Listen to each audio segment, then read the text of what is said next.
Nagbago ang buhay ni Park Sung-joong matapos bumisita sa isang manghuhula.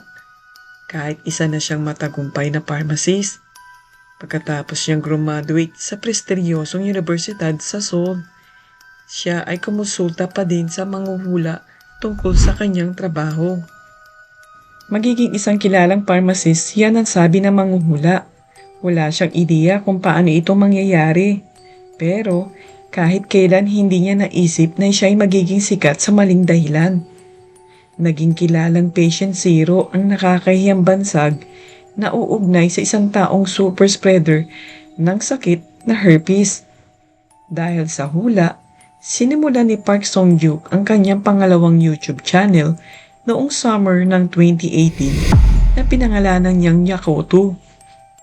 Umani na kasikatan ng YouTube channel ni Park Sung-joong dahil sa kanyang karisma at malawak na kaalaman sa kanyang propesyon. Naging kilala si Park Sung-joong dahil sa isa niyang video na pumupuna sa kilalang South Korean supplement, ang Aruna Gold. Ang bidyong ito ay nag-viral at nagpukaw ng pansin ng marami.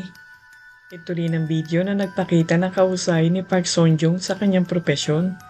Dahil sa kasikatan, siya ay inaayayahan sa TV show na My Little Television.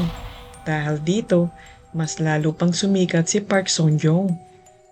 Siya ay lumitaw pa sa ilang mga pangunahing network na patuloy pang nag-ambag ng kanyang kaalaman. Hindi nagtagal, umani ang channel niya ng libo-libo pang mga subscribers. Importante para kay Park Sung-joong ang positibong imahe dahil dito, madalas din siyang nakikita na dumadalo sa mga charitable events. Bagamat may mga pagkakataon na siya ay nadadawit sa kontrobersiya dahil sa kanyang mga pananaw sa politika, nagagawa niyang harapin ang mga ito sa professional na paraan. Ngunit noong April 2020, isang viral post ang nagsimulang kumalat na mabilis na kumwestiyon sa pharmacist YouTuber. Si Nancy, hindi niya tunay na pangalan, ay nagbahagi ng kanyang nakakalungkot na karanasan kaugnay sa pharmacist YouTuber. Hindi man direktang pinangalanan ni Nancy ang nasabing lalaki, matibay ang haka-haka na ito ay tungkol kay Park Sung-joong. Ayon sa post, si Nancy ay may matinding paghanga sa pharmacist YouTuber dahil sa angkin nitong kaalaman at kabaitan na papansin sa mga videos nito. Unang kinontak ni Nancy ang lalaki sa Instagram. Mula sa messages, nagkasundo silang magkita ng personal. Naging higit na espesyal ang pakiramdam ng dalaga sa lalaki, lalo nang siya ay ipakilala sa mga kaibigan nito. Akala ni Nancy ay iyon na ang huli nilang pagkikita. Ngunit nang hihatid si Nancy sa kanyang bahay, nakumbinsi ng lalaki si Nancy na makipagtalik ng walang proteksyon. Hindi sang-ayon si Nancy sa una, pero dahil ang lalaki ay professional sa kanyang larangan, nagtiwala na din si Nancy dito. Ang kanilang pagkikita ay naging madalas at sa bawat pagkakataon, hindi nagko-commit ang lalaki na si Nancy ang kanyang kasintahan sa kabila ng patuloy nilang maging intimate sa isa't isa. Masakit ito para kay Nancy, pero siya ay umaasa na ang lalaki ay magpabago para sa kanya balang araw. Patuloy ang kanilang ugnayan at pagtatalik ng walang proteksyon. Buong buo ang tiwala ni Nancy sa lalaki. Kalaunan, nalaman ni Nancy na mali ang magtiwala ng lubusan. Si Nancy ay nagkaroon ng type 2 herpes at infeksyon sa urinary tract. Ang sakit ay nagdulot ng matinding pagbabago sa kalusugan ni Nancy at iba't ibang sintomas mula sa mga maliliit na bukol sa ari hanggang sa lagnat. Ang gamot ay ginagamit lamang upang makontrol ang sintomas, hindi upang lubusang alisin ang nasabing sakit. Ito ay isang sakit na wala pang kumpletong lunas. May mga nagkaroon ng malubhang mga kaso, nagresulta sa impeksyon sa utak na nagdulot din ng kamatayan. Dahil sa mahirap na sitwasyon, si Nancy ay nagkaroon ng depresyon at habang hinaharap ang pagsubok ng herpes, ang pharmacist YouTuber ay patuloy ang pagwawalang bahala sa nangyayari. Kaya't lalo lumala ang mga sintomas ni Nancy. Dahil dito, lalong tumindi ang kanyang emotional struggle. Napagtanto ni Nancy na alam ng lalaki na may problema pero hindi man lamang nito sinabihan ng dalaga. Sa huli, nagdesisyon si Nancy na tigilan na ang kanilang pagkikita o pag-uusap. Ang hiling lamang ni Nancy para sa pharmacist YouTuber ay makaramdam man lamang ito ng kahihiyan. Ang post na ito ay nabasa ni Tina, hindi niya tunay na pangalan. Ang sariling karanasan ni Tina kay Park Song-joong noong 2019 ay kahawig na naging karanasan ni Nancy. Tulad ni Nancy, si Tina ay pinilit ni Park Song-joong na magkaroon ng hindi protektadong pakikipagtalik kahit pa siya ay tutol dito at hindi komportable. Hindi naglaon noong April 2020, nagkaroon si Tina ng mga di karaniwang sintomas tulad ng sakit ng ulo, lagnat, malamig na katawan at pamamawis na sa huli ay nalaman niyang nauugnay sa STD. Nang kausapin ni Tina ang lalaki, una itong tumanggi sa mga paratang pero tunay nitong kinahihiya ang iskandalo. Ngunit nagduda pa din si Tina na may herpes si Park Song-joong at naipasa ito sa kanya na wala man lamang babala.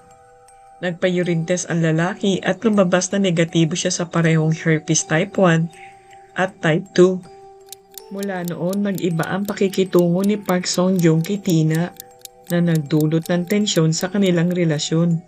Nagbanta si Park Song-joong na ilalahad ang tunay na pagkatao ni Nancy sa media. Ayon sa lalaki, meron itong ebidensya na magpapatunay na wala itong kinalaman sa sakit ni Nancy. Samantala, tinanggal na ni Nancy ang kanyang post. Hindi niya inaasahan na ito ay magiging viral.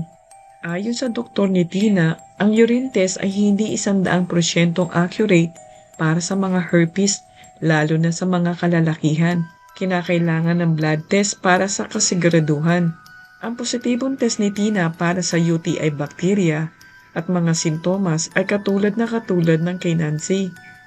Nasira ng tuluyan ang relasyon ni Tina at Park Song-joong na nagsabi ito ng isang beses na may stomach flu ito at naglaon hindi na ito nagparamdam pa. Dahil sa galit, pilit na kinontak ni Tina ang lalaki. Hindi naglaon sumagot si Park Song-joong kay Tina at pag-aalok ng kabayaran, kapalit ng ilang mga kondisyon. Nabanggit din ito na maghahabla ng legal na aksyon na sumisira sa pangalan nito.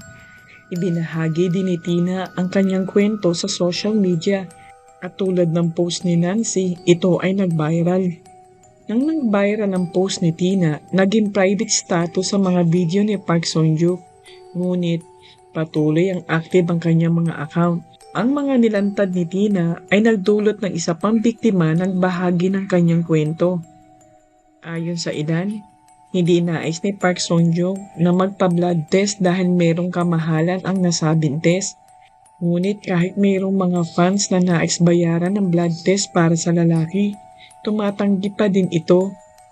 Sa gitna ng tumitinding iskandalo, isinara na din niya ang kanyang mga social media account at inamin na hindi pa siya sumasailalim sa STD test. Hanggang kamakailan lang kung saan nagpositibo siya para sa gonorrhea ngunit negatibo para sa herpes. Bilang isang lisensyadong pharmacist, ang kanyang aksyon ay talagang hindi etikal. Ito ay nagdulot ng pampublikong pagkondena dahil sa kanyang pagkukulang sa pagtanggap ng responsibilidad at pagbibigay ng prioridad sa kalusugan at kabutihan ng kanyang mga naging kasintahan, lalo na siya ay isang licensed healthcare professional. Sa kanyang mga kasalanan, si Park Song-joong ay hinatulan ng 8 buwan na pagkabilanggo. Sa kasamang palad, siya rin ay pinatawan ng 2 taon probasyon na nangangahulugan kung hindi siya gagawa ng karagdagang krimen sa loob na nasabing panahon, hindi na siya kailangan makulong pa.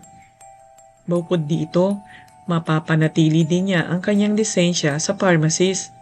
Tunay ngang misteryoso ang sabi ng manghuhula. Mula sa isang ginagalang na pharmacist, patungo sa isang pinakilalang YouTuber, at professional sa medisina sa South Korea.